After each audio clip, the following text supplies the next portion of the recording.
Náusea! Quero vir! Vamos lá! Quero vir! Minha camaradagem! Como vocês bem sabem, eu sou o Náuseão da Massa. Está no ar mais uma edição do Náusea Resenha. Aquele bate-papo de responsa sobre o lançamento do cinema, porque você já sabe, né? Nem saiu, mas o Náusea já viu. E ao som de MC Bill, rápido mentiroso do longínquo e saudoso ano de 1996... Ô, saudade! Vambora! Eu bati a imagem, quero vir, pois é, não vem que não tem, você diz que bateu em 10, eu bati a imagem 100, o muro de Berlim, eu saltei sem dar impulso, campeão de judô, derrotei, joguei de bruço. Quando uma criança alienígena cai no terreno de um casal da parte rural dos Estados Unidos, eles decidem criar o menino como seu filho. Porém, ao começar a descobrir seus poderes, ao invés de se tornar um herói para a humanidade, ele passa a aterrorizar a pequena cidade onde vive, se tornando uma força obscura na Terra, minha camaradagem. Esse é Brightburn, dirigido por David Yarovesky, com roteiros dos irmãos Brian Gunn e Mark Gunn, que por sua vez também são irmãos do James Gunn, que ficou bastante famoso pelos seus dois trabalhos com Guardiões da Galáxia, da Marvel. E caras, antes de mais nada, eu acho o seguinte, a grande sacada desse filme é fazer uma espécie de releitura do mito do Superman, né? Todo mundo que viu o trailer, nem que seja uma vezinha só, já se ligou que era isso que estava acontecendo. Quase o que aconteceria ser, só que independente. Né? De uma forma que é quase impossível falar desse filme sem citar o Superman pelo menos uma vez. Isso é muito louco, porque, não sei se vocês sabem, mas Brightburn não tem nada com nada a ver, nem com a DC, nem com a Warner de maneira geral. É de um estúdio totalmente diferente. E esse lance da independência é o que me chama muita atenção aqui. Eu fico me perguntando, cara, como é que o pessoal da DC tá lidando com isso? Ou qual foi a cara deles quando viram o trailer pela primeira vez? Vendo um filme ser feito, usando todos os elementos que de alguma forma compõem a origem do maior personagem da DC e sem poder fazer nada sobre isso. Sabe, eu lembro muito de duas situações assim, e as duas envolvendo o Mark Millar. Mark Millar, para quem não sabe, é um autor de gibis. Ele é o autor de Kick-Ass, por exemplo, que ganhou 2 filmes e tudo mais. E certa vez ele lançou um gibi chamado Nemesis, que ele ficava, nos eventos de divulgação de Nemesis, ele ficava repetindo a todo momento que aquilo era uma história sobre, abre aspas, o que aconteceria se o Batman fosse o vilão no lugar do Coringa, algo do tipo, né? E a história do Nemesis era exatamente isso, era uma espécie de Batman do mal, né? Se o Batman fosse mal, o que aconteceria com a cidade que ele estivesse ali vivendo e tudo mais. Só que de tanto ele repetir isso nos eventos de divulgação de Nemesis, que não tinha nada a ver com a DC notificou o Millar extrajudicialmente ali, pedindo para que ele parasse de citar os seus personagens em ações promocionais. Quer dizer, nego, dá uma segurada aí que tá um pouco demais. Mas, assim, a produção de Brightburn, de uma forma que eu acho genial, ela fica no limite do que pode ser usado, ou poderia ser usado como referência, sem correr o risco de ser visitada pelo processinho. Porque todo mundo tem tomado muito cuidado para não citar o Superman nas entrevistas de divulgação, e nada disso é usado também em materiais promocionais, nada disso. Isso fica muito por conta dos repórteres que acabam perguntando uma coisa ou outra, mas aí o pessoal da produção e os atores não tem nada a ver com isso, né? Então, Brightburn acaba sambando na cara da DC, colocando no bolso um dinheiro que podia ser dela, né? E uma coisa também muito interessante sobre Brightburn são os questionamentos que um filme como esse pode trazer sobre o conceito básico do Superman. Porque muita gente não concorda com isso, muita gente acha que o personagem já está datado e não é de hoje, que é muito certinho, que é muito isso, que é muito aquilo. Cara, mas pra mim, Náuseão da Massa, o que torna o Superman um grande herói no imaginário da cultura pop é justamente a contradição que ele carrega. E é uma contradição muito grande. É justamente o fato dele ter acesso a um poder quase ilimitado e ainda assim escolher fazer o bem. E ainda assim escolher ser um herói. Eu sempre fiquei na cabeça que era necessário um esforço muito grande para isso. Mas sei lá. O que me leva àquela frase famosíssima, que provavelmente você já ouviu alguma versão por aí, que é a seguinte: o poder tende a corromper, e o poder absoluto corrompe absolutamente, de modo que os grandes homens são quase sempre homens maus. Já ouviu algo do tipo por aí, não viu? Essa frase é de autoria de um historiador britânico chamado John Acton, que viveu no século XIX. E assim, tá, beleza. Antes de virem me encher o saco, eu sei que o Superman não é humano, eu sei que o protagonista de Brightburn também não é humano. Mas vamos fingir que eles são, porque senão o programa vai ter que acabar aqui. E você vai perder uns bons 30 minutos aí de divertimento na sua vida, meu camarada. Salta o pancadão e deixa as mulheres nos agarrar! Mas então, meu parceiro, e aí? Será que o John Acton tem razão? Será que o poder tem um efeito negativo na gente? Será que a gente nasce bom e muda com o tempo? Ou todo mundo é mau? Cara, não sou eu que vou responder isso pra vocês, beleza? Eu não vou me meter a esse ponto para falar um pouco sobre essas questões relacionadas a poder absoluto, a super-heróis, a Brightburn, que afinal de contas é o assunto principal desse Náusea da Resenha. Eu convoquei 2 especialistas para me ajudar. Primeiro, Krika Viegas, que é psicanalista clínica e atua no ensino e na transmissão de psicanálise em grupos de estudo, principalmente para não psicanalistas, no sentido de democratizar a psicanálise. Ela é graduada em serviço social, mestre em administração pública e doutoranda em estudos de linguagem, tudo pela boa Universidade Federal Fluminense, a UF. E Valfrido Duarte Neto, que é psicólogo, com especialização em desenvolvimento infantil pela Universidade Cândido Mendes, aqui do Rio de Janeiro, já foi assistente social e psicólogo infanto-juvenil em Petrolina, Pernambuco, e hoje coordena programas e pesquisas da primeira infância em diversas cidades do Brasil com o Instituto Alfibeto.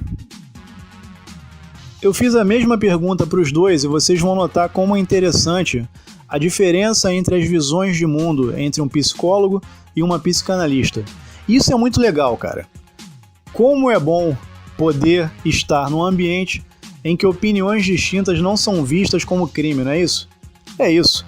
Então eu só posso agradecer, antes de mais nada, a Krika Viegas, ao Valfrido Duarte Neto pela paciência, por terem topado participar dessa maluquicezinha aqui do Náusea. E é isso, gente. Fiquem com as perguntas e depois das perguntas e respostas teremos a resenha de fato de Brightburn comigo, o crítico cinematográfico mais transante do planeta. Vamos esculachar, hein?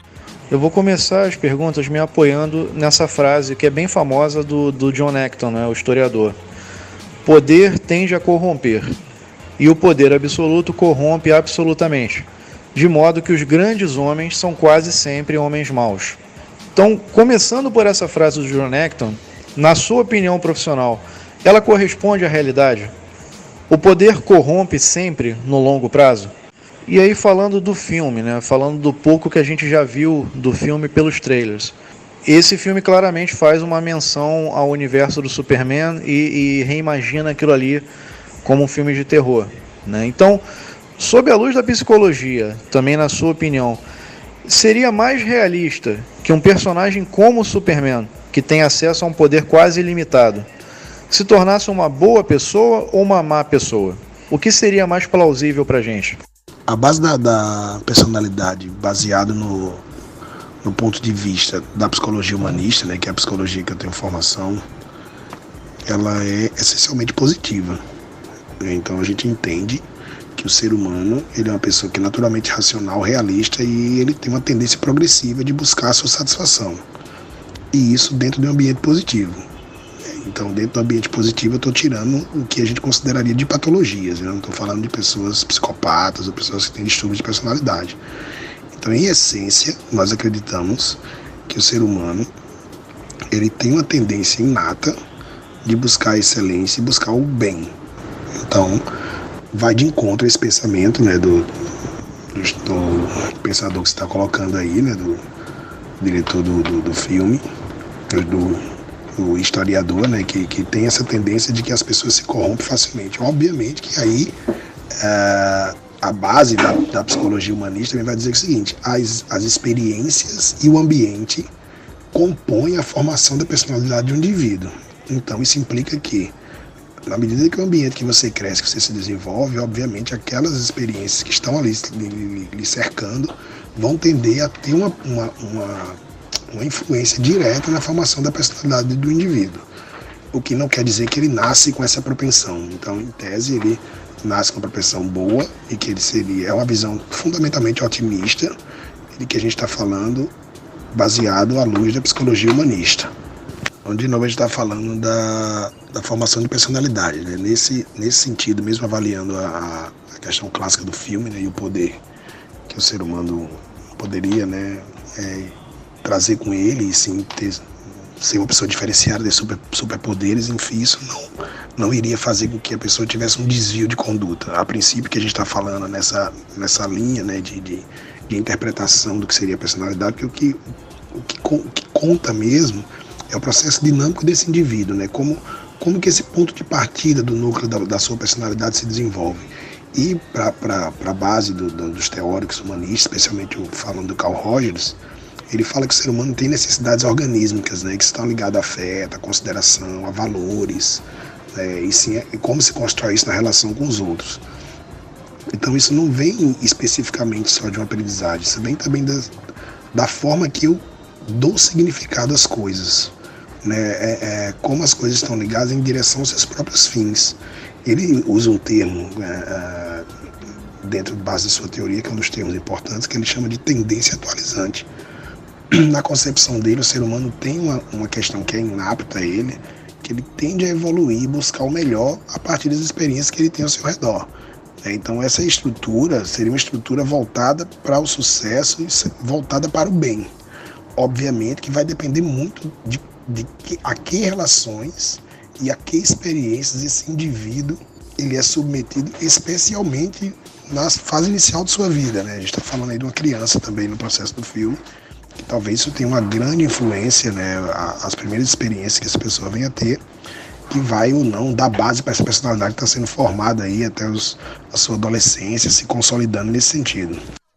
Completando essa questão, porque eu não sei se ficou completa, vamos tentar, porque eu estou falando muito de teoria, porque assim, falar da psicologia humanista, ela tem uma visão totalmente diferente, por exemplo, de outras vertentes da psicologia. Ela tem uma ideia mais filosófica do homem, nesse sentido, porque assim, Rogers falava muito dessas forças internas positivas que o homem tem, mas ele ressalta e frisava muito em sua teoria que o homem vive em sociedade. Então a atualização dessas forças vai depender muito desse clima de encontro que ele falava com essas forças externas.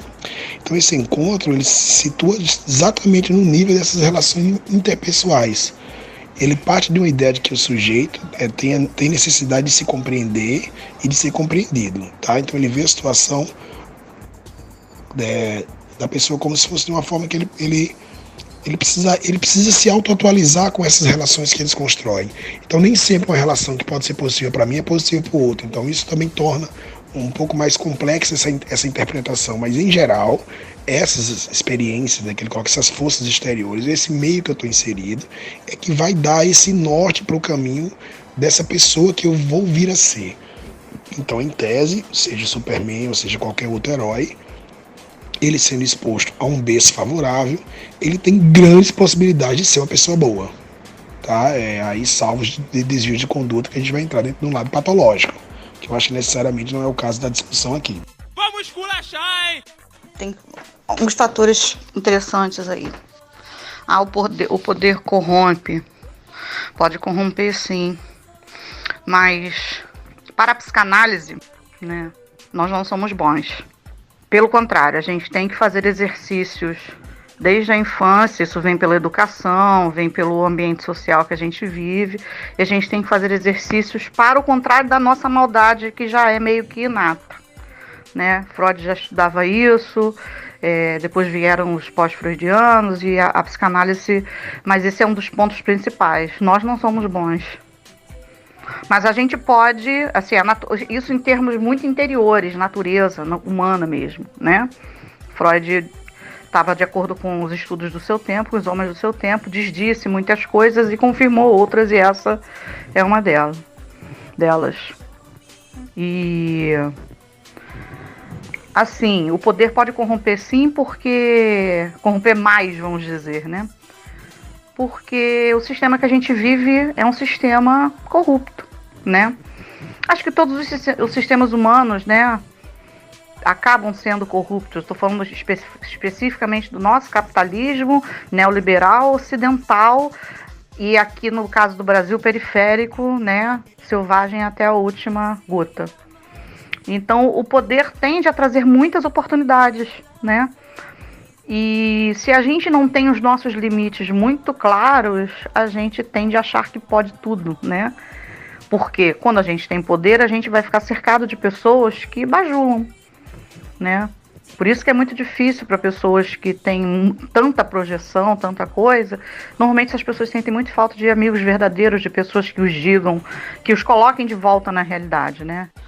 Então, nesse sentido, o poder pode corromper, sim e não, né? Ele, na verdade, ele pode revelar aquilo que a gente tem de pior. Porque a gente já nasce com essa predisposição, que foi uma coisa que o Freud, né, só nomeou lá para 1921, 22, chama-se pulsão de morte. Né? Esse instinto que o ser humano tem de se autodestruir e de destruir o outro. Né?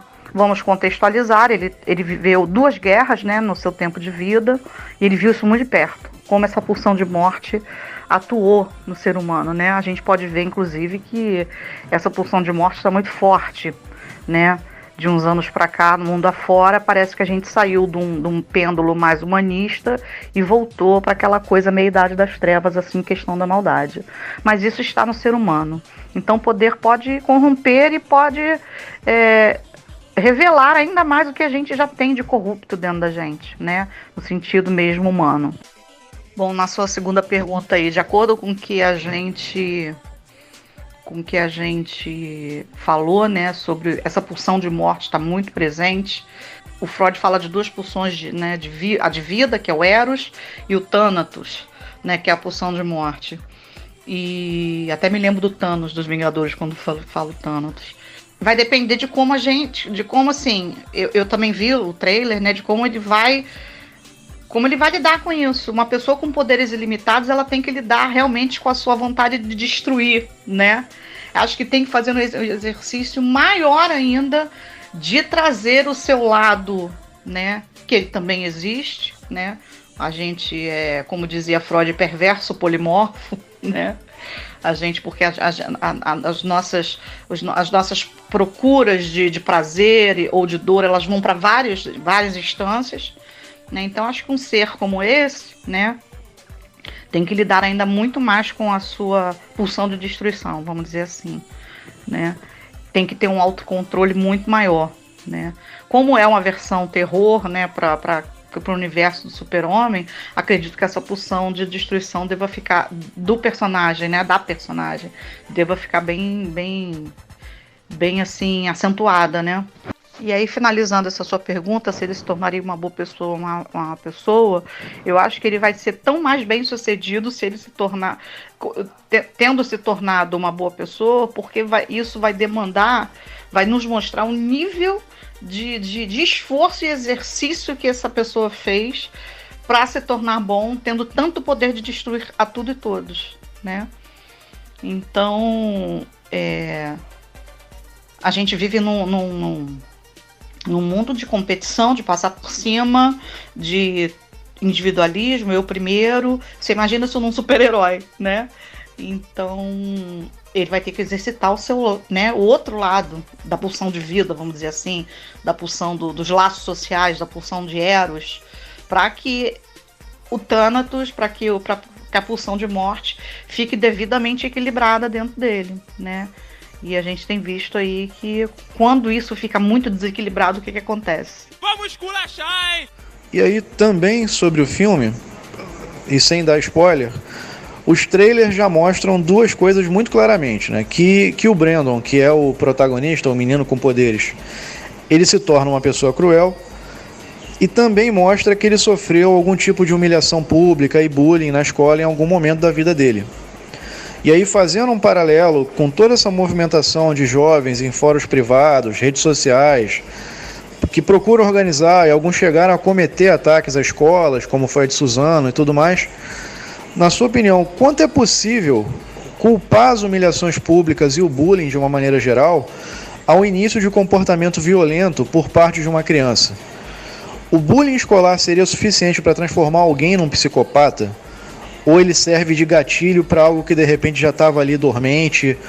Ou não existe essa coisa de algo ficar dormente? O que você acha disso? Bom, a gente agora entra num contexto de uma discussão altamente atual, né? Em que ponto hoje a sociedade ela é influenciada por essas questões que estão em discussão, e o bullying é uma delas, né? O bullying virtual hoje também está muito comum, as pessoas passam por humilhações e tal. E essa relação com o filme aí, que dá pra gente perceber, né? Mesmo sem o spoiler, né? Mas dá pra perceber ali que ele passa por uma situação com os colegas empurrando, que ele cai no chão e ele vira uma chacota.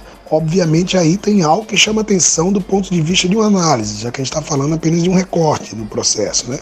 Não dá para descartar isso como um fator que pode vir a influenciar. Obviamente, o bullying por si só não é esse vilão de toda a história. Porque isso quer dizer que toda pessoa que passa por bullying virou uma pessoa má. Mas, obviamente, todas as pessoas que passaram por bullying enfrentaram problemas e que, de alguma forma, precisaram se resolver. E aí a gente volta para a teoria da personalidade, né? O que Rogers falou ali. Às vezes a pessoa vai passar por isso, vai ter uma situação desconfortável, mas ela conseguiu se auto-atualizar naquilo ali, ressignificou de uma maneira que não foi tão traumática. E aí conseguiu sobreviver. Outros não conseguem e aí tem problemas mais sérios, né? E a gente pode fazer esse exemplo que a gente viu da questão de Suzano, os meninos que passaram por uma situação e obviamente depois voltam, e aí tem também as discussões associadas à exposição de jogos de violência, etc. e tal. Nada cientificamente que eu tenha lido nos últimos tempos comprova essa relação do gaming com a violência. Nada comprova isso cientificamente. Mas que a exposição, o contato com isso, com pessoas que não consigam lidar com essa frustração ou com essa exposição a determinados contextos de violências, pode sim vir a ser esse gatilho. Nesse sentido, a sua pergunta faz uma relação com o filme e tem sim um fundo de verdade. Ele, por ter uma questão privilegiada do poder, vai se fazer valer para se usar dessa vingança, tá? E aí vai usar de uma maneira que não seria politicamente correta. Mas analisando as coisas que eles passam, à luz da teoria da personalidade baseada no humanismo, a gente poderia dizer que ele não teve uma situação favorável para ele ressignificar aquela situação. E aí faltou um apoio, a gente pode discutir outras coisas, apoio da família, apoio da comunidade, como que a escola poderia lidar com isso, para tentar resolver aquela situação e fazer que não fosse para o caminho que foi. Vamos esculachar, hein? Nessa questão do bullying, claro que ele é uma questão gravíssima, mas acho que o bullying em si não determina isso.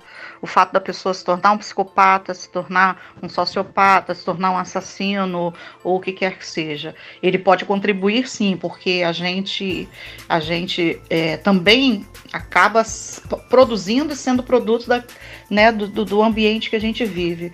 Para a psicanálise, né, esse buraco é mais embaixo. Né? Algo pode ter acontecido, mesmo que essa pessoa não tenha conhecimento, mas algo do afeto positivo familiar ali, do movimento familiar, algo não aconteceu, ou aconteceu demais, ou aconteceu de menos, e tirando também alguma predisposição biológica que a pessoa possa ter, isso também pode estar em discussão, mas o bullying em si, creio eu, que para a visão da psicanálise não é determinante. Ele sim, claro, ele pode servir como gatilho, como você falou, né? pode servir como uma coisa que vai estimular algo que a gente já tem dentro da gente. Porque se o bullying sozinho determinasse isso, as pessoas que sofrem bullying virariam assassinos em potencial, virariam serial killer, virariam, né? Tudo isso que a gente vê nos filmes aí. Acredito que esse filme coloque muito isso. Pelo trailer eu percebi, né, que essa coisa do bullying foi muito forte no filme. E de repente, eu não sei, eu não vi o filme, mas a visão do diretor possa ter dado essa questão política, só uma visão política do diretor, né, de também combater essa coisa do bullying, que em se tratando dos Estados Unidos é uma coisa absurdamente maléfica, né? Nós fomos, como o Brasil, colonizados com filmes americanos, em que as maiores atrocidades na escola acontecem.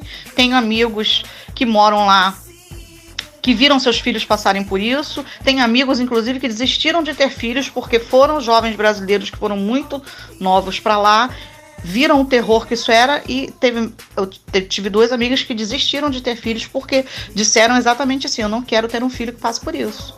Essa coisa de ser jogado dentro da lixeira, isso tudo é real, falou pra mim. Ou seja, não estou dizendo que o bullying seja uma coisa atenuante, seja assim uma coisa sem importância. Não, o bullying é uma coisa seríssima. E que para alguém que já tem alguma questão psíquica muito complicada, de repente tenha sido rejeitado pelos pais ou por quem cuidava dele, né, ou aconteceu alguma tragédia familiar bem no início da vida, porque a psicanálise trata, né, muito disso, o bullying pode ser uma panela de pressão, né, e aquilo explodir. Mas que ele seja determinante, acho que, assim, para a visão da psicanálise, tem outros contextos em relação a isso, né? O contexto de vida familiar é muito forte para a psicanálise. Aquilo que a família diz de nós, aquilo que a família fala sobre esse bebê que vai nascer, sobre esse bebê que chegou, todo esse ambiente, né, da família, ela vai determinar muitas coisas. E, claro, junta-se um ambiente social, né? Por isso que eu falei, o bullying não é a causa, mas como você falou, usou uma palavra bem legal, pode ser um gatilho mesmo. Mas não é para todos, né? Que senão não tinha sobrado ninguém, né? Beleza, estamos de volta com Náusea Resenha. E aí? Deu para sanar alguma dúvida ou ficaram mais dúvidas ainda do que vocês tinham no início, antes de ouvirem essas perguntas e respostas? Cara, eu confesso para vocês que eu não tenho uma opinião muito formada sobre isso, não. A questão da natureza humana, se a gente é naturalmente bom ou naturalmente mal, o que a gente teria que fazer para ser diferente, me fez pensar bastante, e eu espero que vocês também. O lance é que esse bate-papo que nós fizemos aqui foi legal para enriquecer um pouco mais a experiência que a gente pode vir a ter assistindo Brightburn. 2 pontos. O Filho das Trevas. Esse subtítulo aí, O Filho das Trevas, é cortesia da tradução brasileira, tá? O nome original é só Brightburn mesmo. E eu gosto desse nome, é um nome sonoro, né? Ele soa bem. Não tem uma tradução muito literal no português. Seria algo como queimadura de luz ou alguma coisa assim, né? Uma queimadura causada por uma luz muito forte. Mas esse é o nome da cidade onde acontece toda a ação, né?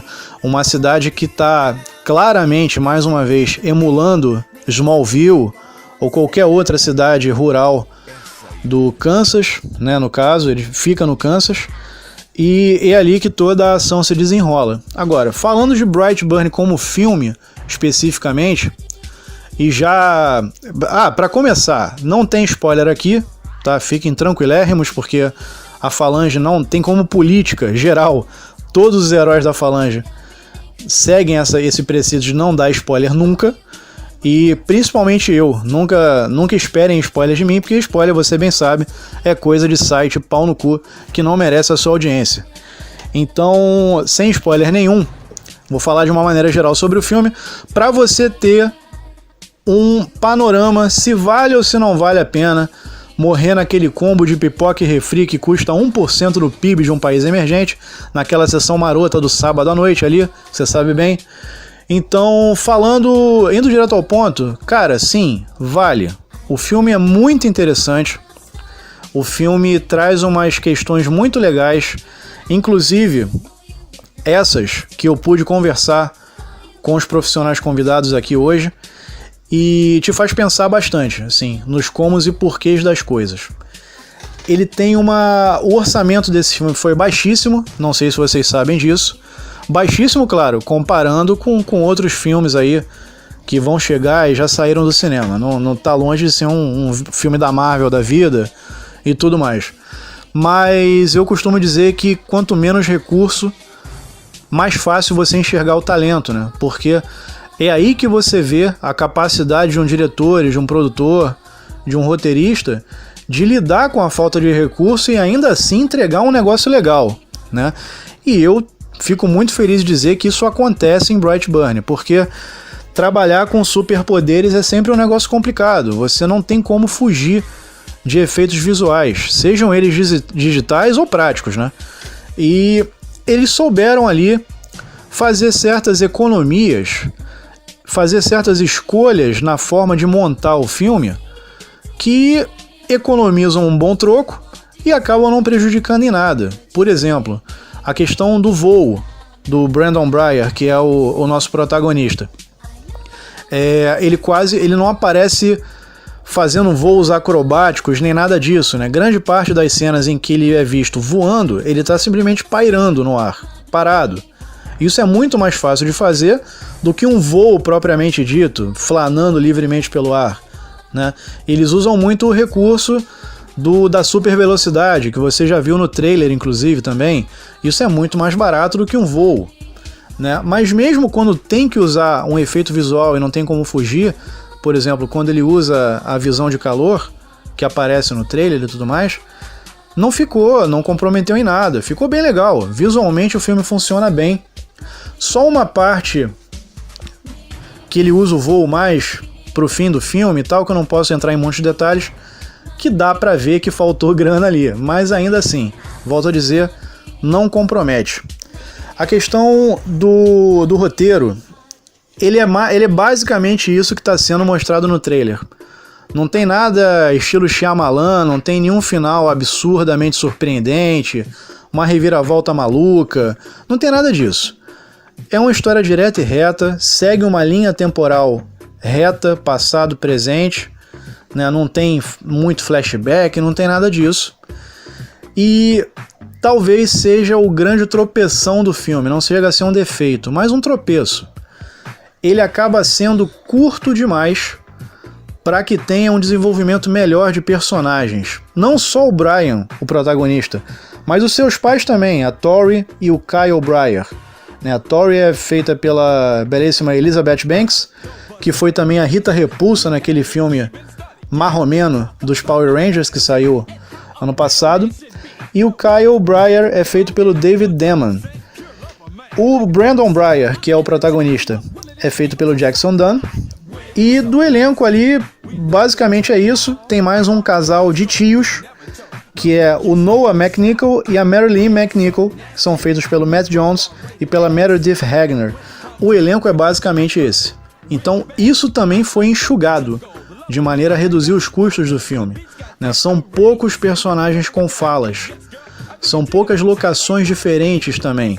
Quer dizer, tudo isso você observa que fez parte de uma coisa de tentar economizar onde podia para gastar onde precisava, que seriam, no caso, os efeitos especiais, né? E voltando ao roteiro, ele é linear, como eu falei, e ele sofre um pouco com essa questão do desenvolvimento. Porque a história, como você já deve ter percebido pelo trailer, se trata de uma escalada, de uma mudança, lida com a descoberta pelo Brandon dos poderes dele, né? E isso coincide também com a puberdade, ele acabou de fazer 12 anos.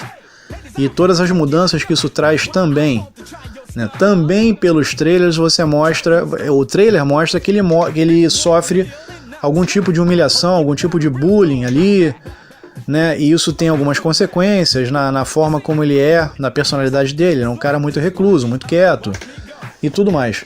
E como o filme lida com essa construção de personalidade e em algum momento aquilo ali sofre uma virada para que ele se torne um super ser maligno e tudo mais, Você precisa de um bom tempo de tela para mostrar essas motivações, para mostrar eventuais gatilhos e o que pode ter acontecido com ele.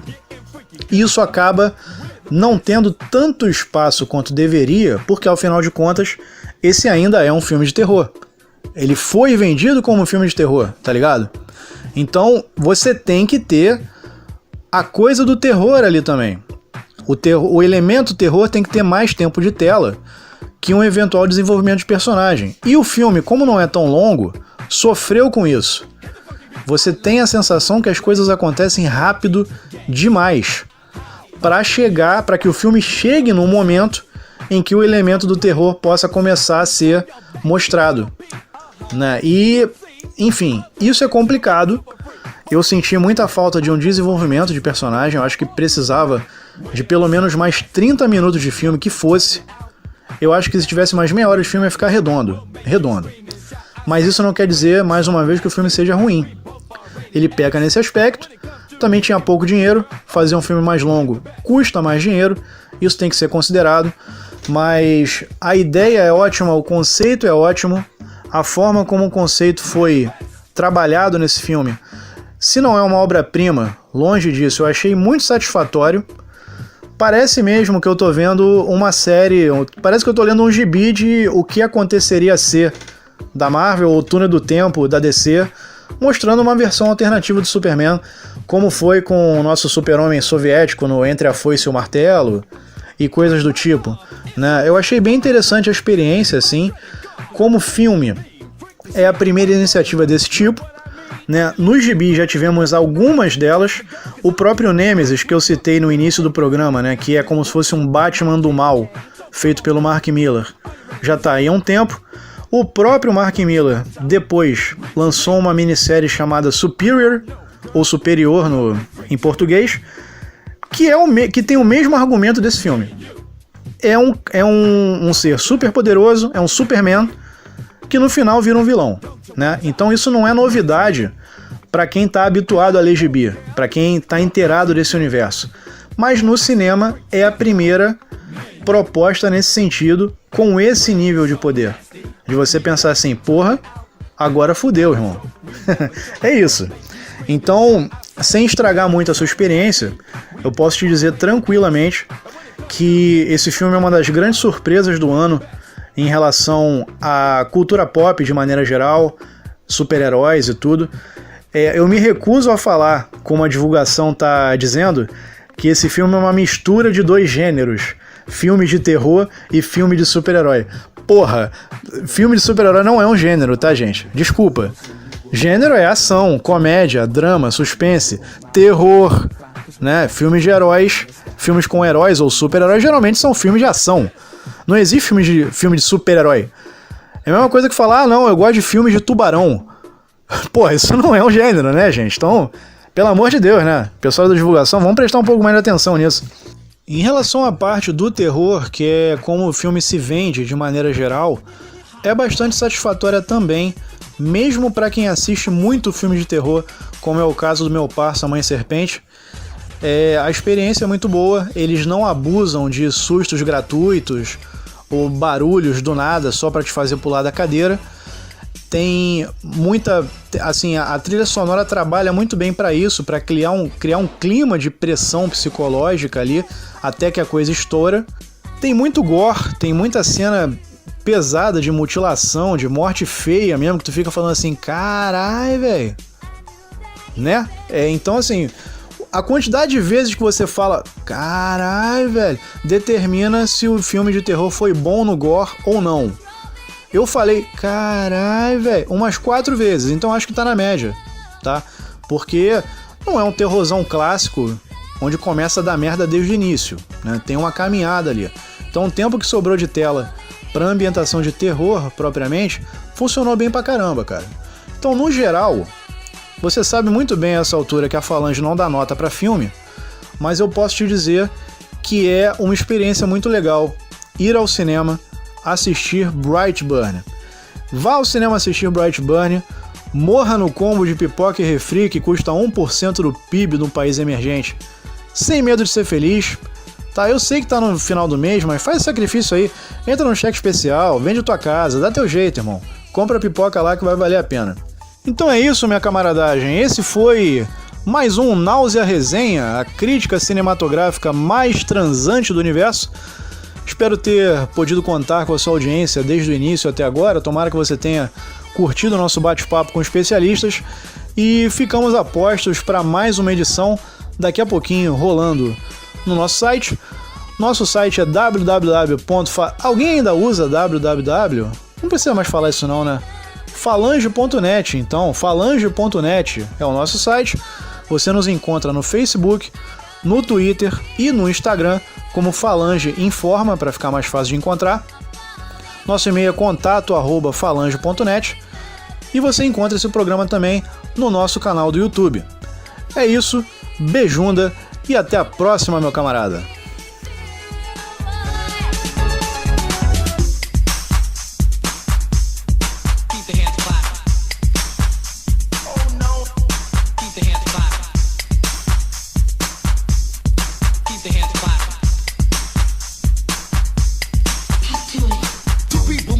Time stalling, and that is because they know Jupiter's calling upon them to be together no matter what kind of weather they